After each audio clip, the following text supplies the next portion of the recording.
தானத்தில் சிறந்தது எது அப்படின்னு ஒரு கேள்வியை கேட்டு தானத்தில் சிறந்தது நிதானம் அப்படின்னு அதுக்கு ஒரு பதிலும் சொல்கிறவங்க உண்டு. நிதானம் ரொம்ப அவசியம். அதுவும் இன்றைய உலகத்துக்கு ரொம்ப அவசியம். இன்றைக்கி உலகம் ரொம்ப பரபரப்பாக போய்கிட்டு இருக்குது. பொறுமையாக இருக்கணும்னு நினைக்கிறவங்களால கூட அப்படி இருக்க முடியறதில்ல.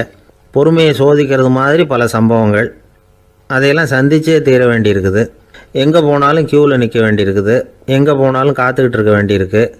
ஆஃபீஸ்லேயோ வீட்லேயோ கூட நீங்கள் நிதானமாக பொறுமையாக நடந்துக்க தெரியலன்னா உங்களுக்கு சிடுமூஞ்சி, முசுடு இப்படிலாம் பேர் வச்சுருவாங்க. அது உங்களுக்கு தேவையா?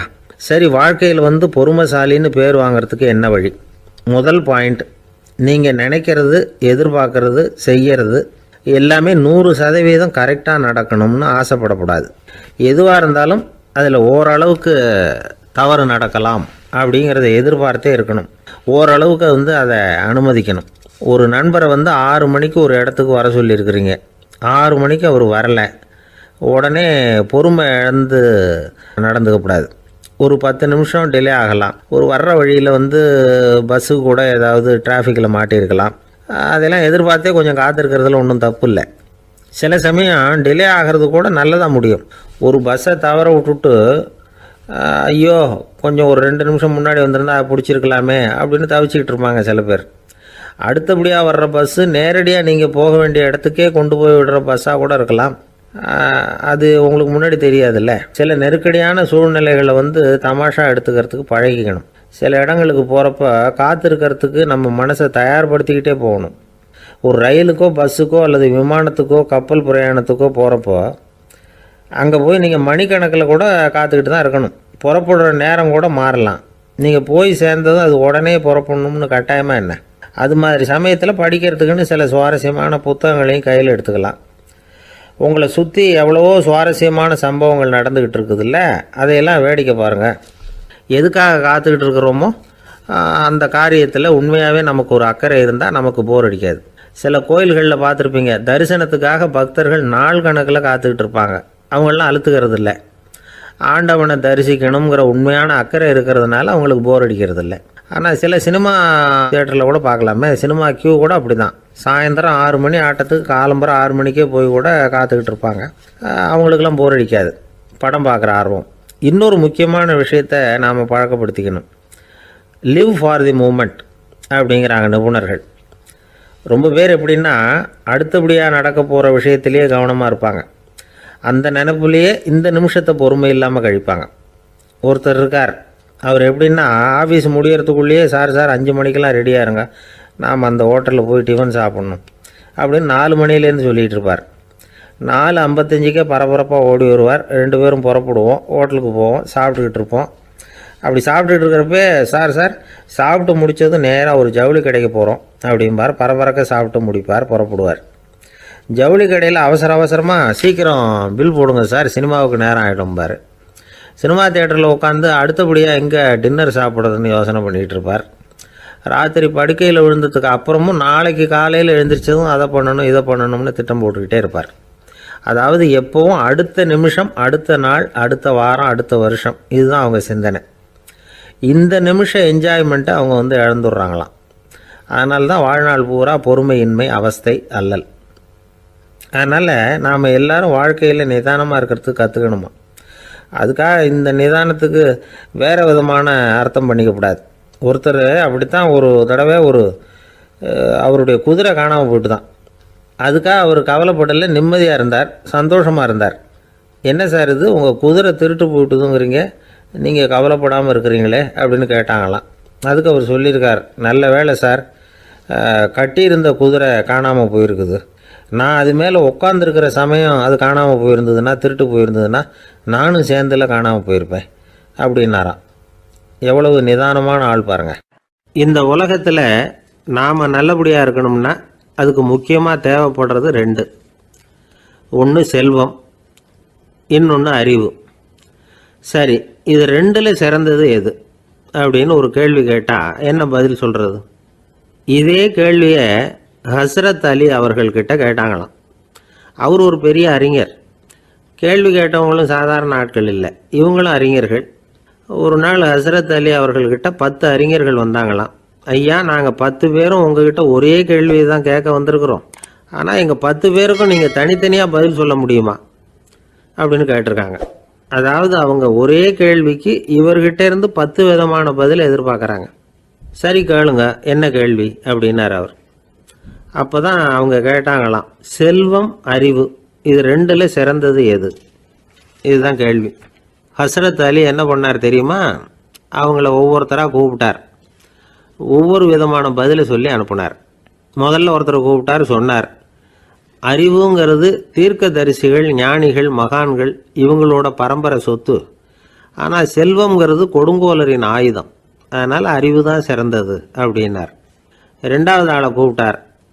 உங்ககிட்ட செல்வம் இருந்தால் நீங்கள் தான் அதை காப்பாற்றணும், ஆனால் அறிவு உங்களை எப்பவும் காப்பாற்றும். ஆகவே அறிவு தான் சிறந்தது அப்படின்னார்.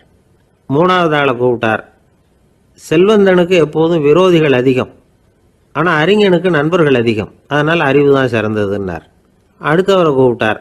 செல்வம் அடுத்தவங்களுக்கு கொடுக்க கொடுக்க குறையும், ஆனால் கல்விங்கிறது அதிகரிச்சுக்கிட்டே வரும், கொடுக்கறதுனால குறையாது.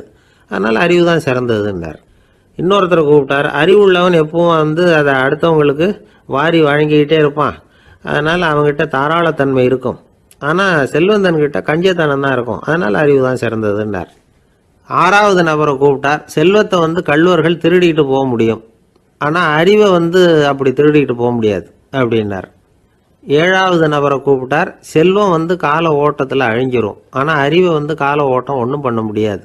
ஆகவே அறிவே சிறந்ததுன்னார். எட்டாவது ஆளை கூப்பிட்டு சொன்னார், செல்வத்துக்கு எப்பவும் எல்லை உண்டு, நிறை உண்டு, அளவு உண்டு, கணக்கு உண்டு. ஆனால் அறிவுக்கு அப்படிப்பட்ட எல்லை எதுவும் கிடையாது, அதனால் அதுதான் சிறந்ததுன்னார். அடுத்தவனை கூப்பிட்டார். செல்வம் உள்ளத்தில் உள்ள ஒளியை போக்கிவிடும், இருட்டை உண்டாக்கிவிடும், விரிந்த மனப்பான்மையை குறுகலாக்கிவிடும். ஆனால் அறிவு அப்படி இல்லை, இருண்ட உள்ளத்தில் ஒளியை பாய்ச்சி அதை விசாலப்படுத்துது, அதுதான் சிறந்ததுன்னார்.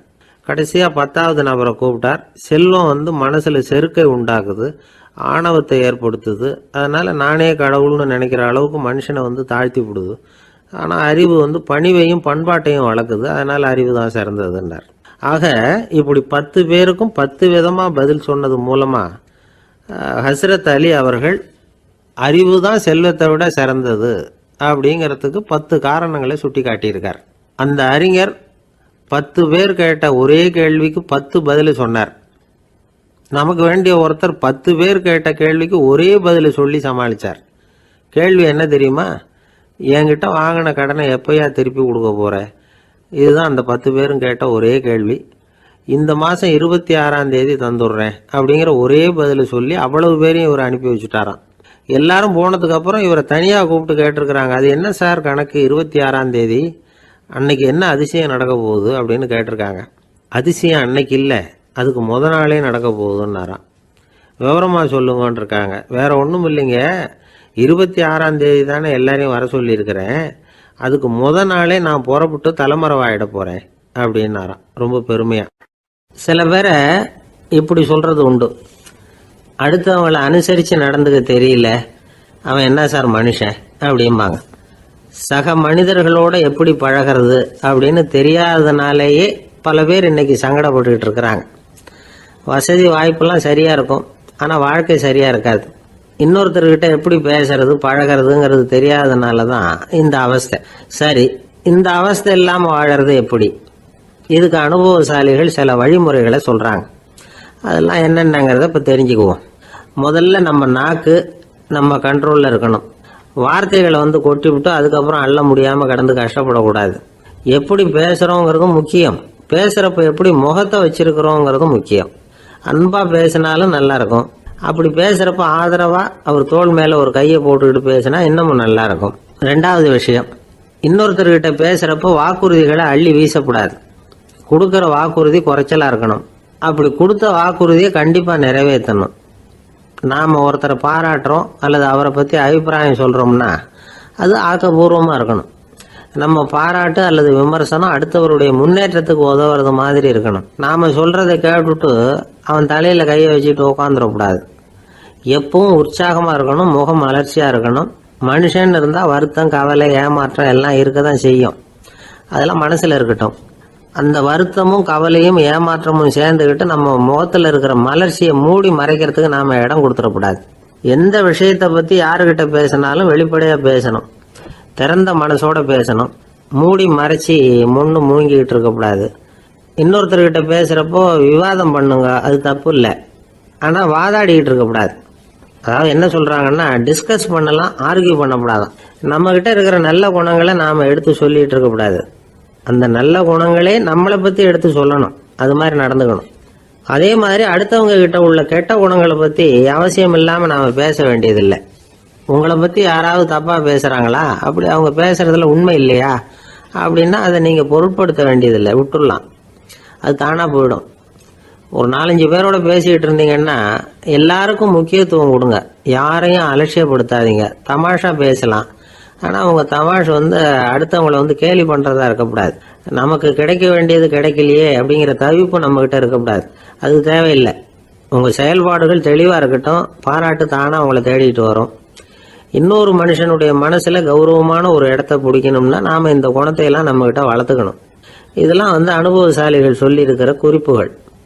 இந்த குறிப்புகளை சரியாக புரிஞ்சுக்கணும், அது முக்கியம். தப்பாக புரிஞ்சுக்கிட்டா என்ன ஆகும் தெரியுமா? இதை கேளுங்க. ஒருத்தர் வந்தார், சார் அடுத்தவங்க தோள் மேலே கையை போட்டுக்கிட்டு அன்பாக பேசணும்னு சொன்னீங்க, அப்படி தான் பேசினேன். அவர் முதுகை கூட தட்டி கொடுத்தேன், என் வேலை போயிட்டுது சார், வீட்டுக்கு அனுப்பிச்சிட்டாங்க அப்படின்னார். யாருக்கிட்ட அப்படி பேசுனீங்கன்னு கேட்டோம். என் முதலாளிகிட்ட சார் அப்படிங்கிறார் ரொம்ப சோகமாக. ஒரு ராஜா இருந்தார். நாடு பூராவும் நிறைய மரங்களை நட்டு வளர்க்கணுங்கிறது அவரோட ஆசை. தானே அதுக்கு முன்மாதிரியாக இருக்கணும்னு நினைச்சார். அரண்மனையை சுற்றி மரங்களை நட்டு வளர்த்தார். இதை பார்த்துட்டு ஜனங்களும் அவங்கவுங்க வீட்டை சுற்றி மரக்கன்றுகளை நட்டு வளர்த்தாங்க. கொஞ்ச காலத்தில் ஊர் பூரா பசுமையாக மாறிச்சு. எல்லாருக்கும் சந்தோஷமாக இருந்தது. இது ஒரு பக்கம் இருக்கட்டும். இப்போ நான் சொல்ல போகிற கதை வேற. அதாவது அந்த ராஜா ஒரு நாள் தன்னுடைய அரண்மனையை சுற்றி இருக்கிற விதவிதமான மரங்களை எல்லாம் போய் பார்த்தார். எப்படி இருக்கிறீங்க அப்படின்னு ஒவ்வொரு மரத்துக்கிட்டையும் விசாரிச்சாராம். எந்த மரமும் சந்தோஷமாக இருக்கிறதா தெரியல. அதுக்கும் மனசில் ஒரு குறை. முதல்ல ஆலமரத்துக்கிட்ட போனார். அது சொல்லிச்சு, மண்ணா நான் நல்லா பெருசாக வளர்ந்துருக்கிறேன், அடர்த்தியாக இருக்கிறேன், கிளையெல்லாம் 4 பக்கமும் நல்லா படர்ந்து தான் இருக்குது, இருந்தாலும் எந்த பிரயோஜனமும் இருக்கிறதா தெரியல எனக்கு. என்னுடைய பழம்லாம் ரொம்ப சின்னதாக இருக்குது, என் கண்ணுக்கு சரியாக புறப்பட மாட்டேங்குது. நான் இருக்கிற சைஸுக்கு என்னுடைய கிளையில் இருக்கிற பழம்லாம் எவ்வளவு பெருசாக இருக்கணும், அது இத்தினூண்டு இருக்கிறது எனக்கு பெரிய அவமானமாக இருக்குது.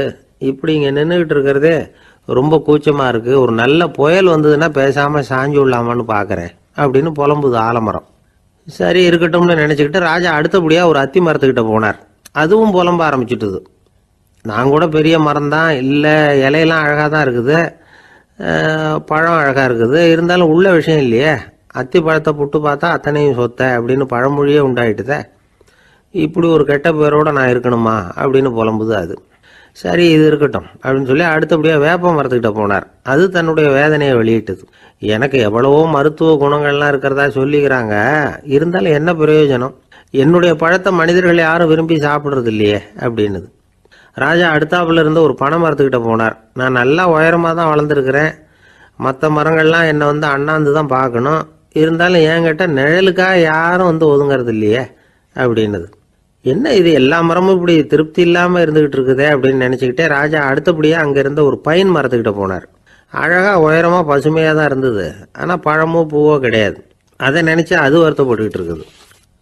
ஓக் மரம் அது ஒன்று நின்றுட்டு இருந்தது. அது என்ன சொல்லிச்சுன்னா, இலையுதிர் காலத்தில் என் மேலே இருக்கிற எல்லா இலைகளும் உதிர்ந்து போடுது, முடி கொட்டின மனிதர்கள் மாதிரி மொட்டையாக நான் நிற்க வேண்டி இருக்குது, என்ன வாழ்க்கை இது அப்படின்னு சொல்லி அழுத்துக்கிட்டது.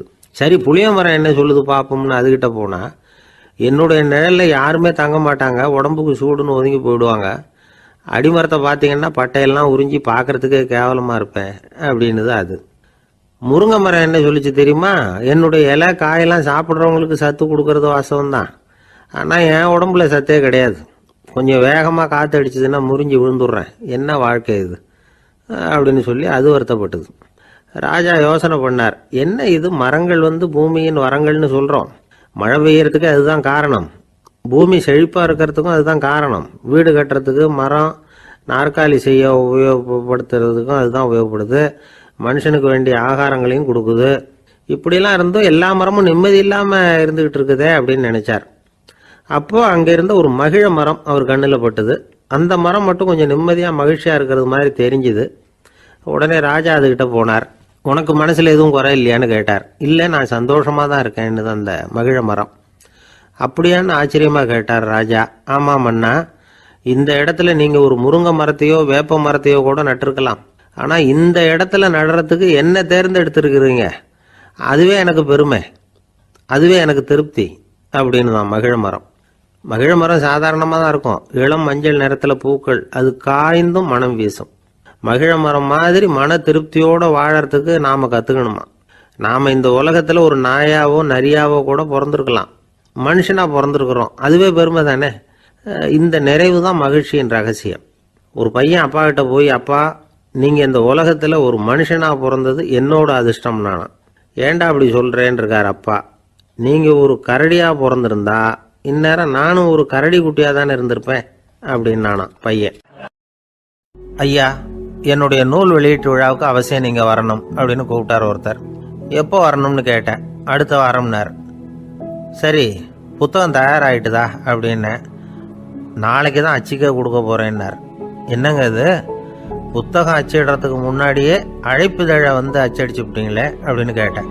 அதனால் என்னங்க, அந்த காலம் மாதிரி அப்போல்லாம் அச்சுக்கலை எவ்வளவோ முன்னேறியாச்சுங்க. Linotype, monotype, phototype, laser, இப்படி என்னென்னமோ வந்தாச்சு. இன்னைக்கு கொடுத்தா நாளைக்கே புத்தகம் தயார் அப்படின்னார். இப்படி இந்த அளவுக்கு முன்னேறி இருக்கிற இந்த அச்சுக்கலை ஆரம்பத்தில் எப்படி இருந்தது தெரியுமா? அந்த காலத்தில் காகிதம்னா என்னென்னே தெரியாது. அப்படி ஒன்று கண்டுபிடிக்கப்படவே இல்லை. அப்போல்லாம் எதையாவது ஒன்று எழுதணும்னா அதுக்கு ஆட்டு தோலை தான் பயன்படுத்தி இருக்கிறாங்க. கண்ணுக்குட்டி தோல் கூட அதுக்கு உபயோகப்பட்டு தான். ஐரோப்பாவில் இருந்த பாதிரியார்கள் தோலில் எழுதப்பட்ட புத்தகத்தை தயாரிக்கிறதுல ரொம்ப கெட்டிக்காரங்களாம். எகிப்து, அப்புறம் மத்திய தரைக்கடல் ஓரத்தில் உள்ள நாடுகள், இங்கே எல்லாம் தோல் தான் எழுது பொருளாக பயன்பட்டு வந்திருக்குது. ஆனால் நம்ம நாட்டில் ஓலைச்சுவடிகளை எழுத்துக்கு பயன்படுத்தி இருக்கிறாங்க. எழுதுறதுக்கு தோலை பயன்படுத்தினவங்க பிறகு பேப்பரைஸ் அப்படிங்கிற கோரை புல்லை அதுக்கு பயன்படுத்தினாங்களாம். இதெல்லாம் அப்படி கொஞ்சம் கொஞ்சமாக கண்டுபிடிச்சிட்டு வந்திருக்கிறாங்க. அந்த புல்லை கச்சிதமாக நறுக்க வேண்டியது, நல்லா பதப்படுத்த வேண்டியது, அதுக்கப்புறம் அதில் எழுத வேண்டியது, அவ்வளவுதான். பேப்பருங்கிற சொல்லே இந்த பேப்பைரஸ் அப்படிங்கிறதுலேருந்து வந்தது தான். அதுக்கப்புறம் தான் காகிதம் வந்தது. இதை முதல்ல சீன நாட்டில் தான் கண்டுபிடிச்சாங்க. அது வந்த பிறகு அச்சு எந்திரம் கண்டுபிடிக்க வேண்டிய அவசியம் ஏற்பட்டது. அதை கண்டுபிடிச்சவர் ஜெர்மானிய அறிவியல் அறிஞர் ஜான் கூட்டன்பர்க். அச்சு கலைக்கு அடித்தளம் அமைச்சவர் அவர் தான். ஜெர்மனியில் மெயின்ஸ் அப்படிங்கிற ஊரில் 1399 பிறந்தார். அவரோட மாமன் ஒருத்தர் உலோக வேலையில் வல்லவர். அவர்கிட்ட அந்த வேலையை கற்றுக்கிட்டார்.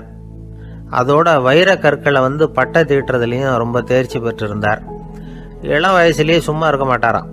எதை செஞ்சாலும் அதை திறமையாக செய்வாராம். அவர் தான் முதல்ல மர அச்சு எழுத்துக்களை உருவாக்கினார். அது மேலே மை தடவி பிரதிகள் எடுத்தார். அதுக்கப்புறம் உலோக எழுத்துக்கள், முதல்ல காரியம், அப்புறம் இரும்பு, அப்புறம் கலப்பு உலோகம், பிறகு அச்சடிக்கிறதுக்கு எந்திரம் ஒன்றையும் உருவாக்கினார். முதல்ல பைபிள் அச்சடித்தார். 1468 அவர் இறந்து போனார். 16ஆம் நூற்றாண்டில் மேலை நாடுகளிலிருந்து மர எழுத்துக்களை கொண்டுகிட்டு தமிழ்நாட்டில் கிறிஸ்தவ நூல்களை அச்சிட்டாங்க. அப்போல்லாம் அச்சகங்கள் போதிய அளவுக்கு இங்கே இல்லை. அதுக்கு என்ன காரணம்னா, இந்தியர்கள் அச்சகங்களை நடத்தக்கூடாது அப்படின்னு சட்டம். 1835 வரைக்கும் அந்த சட்டம் நடைமுறையில் இருந்தது. இந்த நிலைமையில் அங்கேயும் இங்கேயுமா 1-2 அச்சகங்கள் ஆரம்பமாச்சு. 1713 தரங்கம்பாடியில் லூத்தரன் மிஷன் அச்சகம், அதே ஆண்டில் சென்னையில் எஸ்பிசிகே அச்சகம். இது ரெண்டும் தான் இந்தியாவில் முதல்ல தொடங்கப்பட்ட அச்சகங்கள். ஆட்டுத்தோல்லையும் ஓலைச்சுவடியிலையும் எழுதப்பட்ட எழுத்துக்கள் இன்னைக்கு எங்கேயோ போயிட்டுது. ஆனால் நம்ம ஊரில் எழுத்தாளர்கள் நிலைமை தான் ஒன்றும் சொல்லிக்கிறது மாதிரி இல்லை. நம்ம ஆள் ஒருத்தர் சொன்னார், சார், நான் சொந்தத்தில் ஒரு அச்சாபீஸ் வச்சுருந்தேன், இப்போவும் வச்சுருக்கிறேன். அதனால் என்னுடைய படைப்புகளை புத்தகமாக வெளியிடுறதுல எனக்கு ஒன்றும் கஷ்டம் இல்லை. வருஷத்துக்கு ஒரு புத்தகம் எழுதி வெளியிட்டுருவேன். 15 வருஷமாக இலக்கிய உலகத்துக்கு இப்படி சேவை செஞ்சுக்கிட்டு வர்றேன். ஆனால் இந்த வருஷம்தான் வாசகர்கள் எனக்கு பாராட்டு விழா நடத்தி இருக்கிறாங்க அப்படின்னார். இந்த வருஷம் அப்படி என்ன விசேஷம் அப்படின்னு கேட்டோம். இந்த வருஷம்தான் நான் எந்த புத்தகம் எழுதி வெளியிடாமல் இருந்தேன், அதுக்காகத்தான் எனக்கு இந்த பாராட்டு விழா அப்படின்னார். 1816 வருஷம் செப்டம்பர் மாதம் 11ஆம் தேதி பிரான்ஸ் தேசத்தில் உள்ள ஒரு மருத்துவமனை. அங்கே ஒரு இளம் டாக்டர் கொஞ்ச நாளைக்கு முன்னாடி தான் அந்த ஆஸ்பத்திரியில் புதுசாக வேலைக்கு சேர்ந்துருக்கிறார். அவர் பேர் ரெனே லெனக். அவர் அன்னைக்கு காலையில் அந்த மருத்துவமனையில் அப்படியே ரவுண்ட்ஸ் வந்துக்கிட்டு இருக்கிறார். வார்டில் ஒரு படுக்கையில் ஒரு இளம் பெண் படுத்திருக்கிறார். அந்த பொண்ணுக்கு இருதய நோயாக இருக்கலாம்ங்கிறது மற்ற டாக்டர்கள் சந்தேகம். அந்த காலத்துல எல்லாம் ஒருத்தருடைய இருதய துடிப்பை தெரிஞ்சுக்கணும்னா நோயாளியின் மார்பில் டாக்டர் காதை வச்சு பார்த்து தான் தெரிஞ்சுக்கிறது வழக்கம். ஆனால் இந்த பெண்ணும் இளம் பெண், அந்த டாக்டரும் புதுசாக சேர்ந்துருக்கிறவர். அதனால் பரிசோதனை பண்ண தயங்கினார். கொஞ்ச நேரம் யோசனை பண்ணார். திடீர்னு ஒரு ஞாபகம் வந்தது அவருக்கு. அதாவது அன்னைக்கு விடியற் காலையில் தோட்டத்தில் அப்படி வாக்கிங் போயிட்டு இருந்தப்போ சின்ன பசங்கள்லாம் ஒரு மரக்கட்டையை வச்சு விளையாடிக்கிட்டு இருந்தாங்களாம். அதை அவர் பார்த்துருக்கிறார். அது என்ன விளையாட்டுனா, ஒரு நீளமான மரப்பலகை, அதில் ஒரு முனையில் ஒரு பையன் தன்னுடைய காதை வச்சுக்கிட்டு இருக்கிறான், மறுமுனையில் இன்னொரு பையன் அந்த மரப்பலகையை ஒரு ஆணியால் கீறிக்கிட்டு இருக்கிறான். ஒரு முனையில் ஆணியால் கீறும் பொழுது மறுமுனையில் காதை வச்சிருக்கிற பையனுக்கு அந்த சத்தம் துல்லியமாக கேட்குது. அந்த டாக்டருக்கு காலையில் பார்த்த இந்த விளையாட்டு ஞாபகத்துக்கு வந்துட்டுது. உடனே என்ன பண்ணார் தெரியுமா? ஒரு நீளமான காகிதத்தை எடுத்தார். அதை அப்படியே உருளை மாதிரி உருட்டினார். ஒரு முனையை அந்த நோயாளியின் மார்பில் இடது பக்கம் வச்சார், இன்னொரு முனையில் தன்னுடைய காதை வச்சார். என்ன ஆச்சரியம்! நோயாளியின் மார்பில் நேரடியாக காதை வச்சு கேட்குறத விட துல்லியமாக கேட்டுது இதய துடிப்பு. இதய துடிப்பு மட்டும் இல்லை, மூச்சு இழுத்து விடுறது, திரவ பொருள்களின் அசைவு, எல்லா சத்தமும் தெளிவாக கேட்குது. கிரேக்க மொழியில் ஸ்டெத்தாஸ் அப்படின்னா மார்பு, ஸ்கோப்பின் அப்படின்னா பார்ப்பதுன்னு அர்த்தம். அதனால் டாக்டர் ரெனே லெனக் தான் கண்டுபிடிச்ச கருவிக்கு ஸ்டெத்தஸ்கோப் அப்படின்னு பேர் வச்சார். அவரே முதல் மாடலையும் செஞ்சார். அளவு ரொம்ப பெருசாக இருந்தது, சுலபமாக எடுத்துகிட்டு போகிறது கஷ்டம், அது அவ்வளோ கஷ்டமாக இருந்தது அது.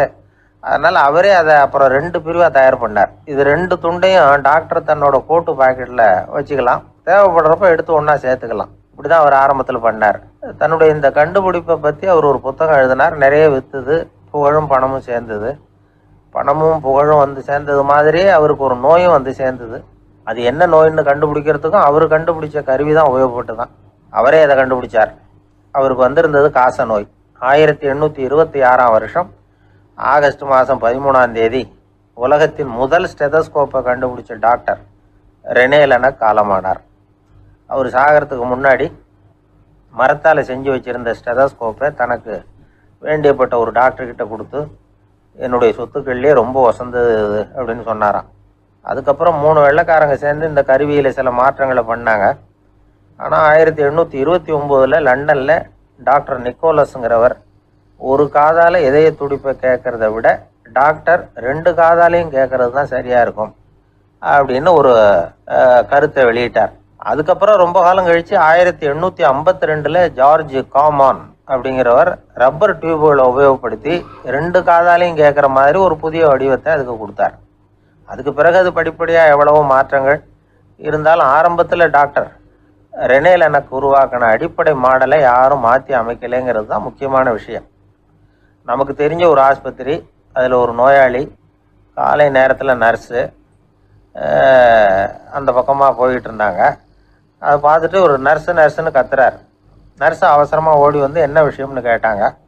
சிஸ்டர், இங்கே பாருங்கள், உங்கள் டாக்டரை என் நெஞ்சில் ஒரு காதை வச்சு கேட்டுக்கிட்டு இருக்கிறார் அப்படின்னார் நோயாளி.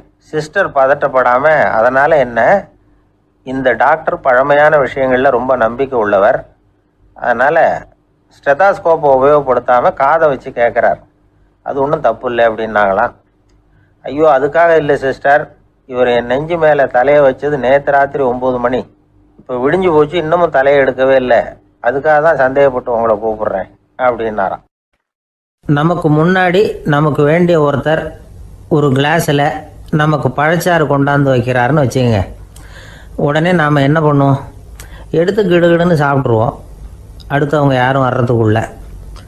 அதை விட்டுட்டு அதை கொண்டாந்து வச்சவர்கிட்டயே அதோட விலை என்ன அப்படி இப்படின்னு நான் கேட்டுக்கிட்டு இருப்போம். நாம் கேட்க மாட்டோம். ஆனால் காந்திஜி அப்படி கேட்டாராம். எப்போ தெரியுமா? 1935. அந்த வருஷம் மே மாதத்தில் ஒரு நாள் காந்திஜி டெல்லியில் இருக்கிறார். அப்போ அவருக்கு 2 டம்ளர் மாம்பழச்சாறு கொண்டாந்து கொடுக்குறாங்க.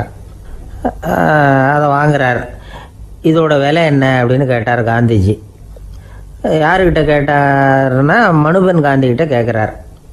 அவங்க தான் கொண்டாந்து கொடுக்குறாங்க. காந்திஜிக்கு உதவி செய்கிறதுக்காக அவர் கூடவே இருந்தவங்க அவங்ககிட்ட தான் கேட்குறாரு. காந்திஜி சும்மா வேடிக்கைக்காக இப்படி கேட்குறாருன்னு நினச்சிட்டாங்க அந்த அம்மா. அதுவும் இல்லாமல் அதோட விலையை கேட்டால் காந்திஜி நிச்சயமாக அதை சாப்பிட மாட்டார் அப்படிங்கிற பயம் வேறு. அதனால் அந்த அம்மா பதில் எதுவும் சொல்லாமல் கம்முன்னு இருந்துட்டாங்க. கொஞ்ச நேரம் ஆச்சு. அந்த பழச்சாறு வச்ச இடத்துல அப்படியே இருக்குது. வச்ச இடத்துல வச்சபடியே இருக்குது. காந்திஜி அதை சாப்பிடவே இல்லை. மனுபென் காந்தி பார்த்தாங்க. மெதுவாக காந்திஜிக்கிட்ட போய் அதை சாப்பிடுங்களேன் அப்படின்னாங்க. பழச்சாறு விலை என்னன்னு கேட்டேன். அதுக்கு பதில் இல்லை. அது முதல் தப்பு. பதிலை எதிர்பார்த்திருந்தும் அதை பற்றி விசாரிக்கலை. அது 2வது தப்பு. இப்படி 2 தப்புகளை பண்ணிவிட்டு என்கிட்ட வந்து இதை சாப்பிடுங்கன்னு சொன்னால் அது எப்படி அப்படின்னு கேட்டாராம் காந்திஜி. மனுபென் காந்தி என்ன சொல்கிறதுன்னு தெரியாமல் திகைச்சு போய் நின்றுக்கிட்டு இருந்தாங்க. காந்திஜி தொடர்ந்து சொன்னாராம். இப்போ என் முன்னாடி வச்சிருக்கிற இந்த பழச்சாறு விலை சுமாராக ஒரு ₹1/2 இருக்கும். அது அந்த காலத்து மதிப்பு. இந்த பழச்சாறு இல்லாமல் கூட என்னால் இருக்க முடியும். ஆனால் அவசியமான பொருள்களை வாங்கிறதுக்கு கூட சக்தி இல்லாத மக்கள் இந்த நாட்டில் நிறைய பேர் இருக்கிறாங்க. அப்படி இருக்கிறப்போ எனக்கு என்னத்துக்கு இந்த விலை உயர்ந்த பானம்? இதை இப்போ நான் சாப்பிட்டா என் உடம்பு வேணும்னா ஆரோக்கியமாகலாம். ஆனால் என் மனசு அமைதி அடையாது. எனக்கு என்னுடைய உடல் ஆரோக்கியத்தை விட மன ஆரோக்கியம்தான் முக்கியம். அதனால் இதை நான் சாப்பிட மாட்டேன், எடுத்துகிட்டு போயிடு அப்படின்னாராம். அந்த சமயத்தில் ஒரு அகதி பொண்ணு 2 குழந்தைகளோட காந்திஜியை பார்க்குறதுக்காக வந்தது. வணக்கம் சொல்லிச்சு.